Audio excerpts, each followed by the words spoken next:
Syederun kondisi Jalan Elak mulai dari gedung-gedung Gelanggang Tengah dan tembus ke Desa Cotbada Pesangan Biren mengalami rusak dan berlobang. Amatan serambinews.com di kawasan Gelanggang Tengah pada Kamis 24 Juni 2022 ada belasan titik lubang jalan baik kecil maupun ukuran berdiameter 1 meter lebih. Kondisi tersebut sangat rawan bagi pengendara roda 2 atau 4 yang melintas, apalagi pada musim hujan jalan rusak tertutup genangan air.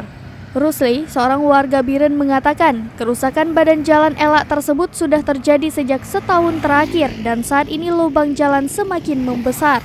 Beberapa hari terakhir, lubang jalan rusak sudah ditambal sementara dengan pecahan semen ataupun pecahan batu bata oleh warga.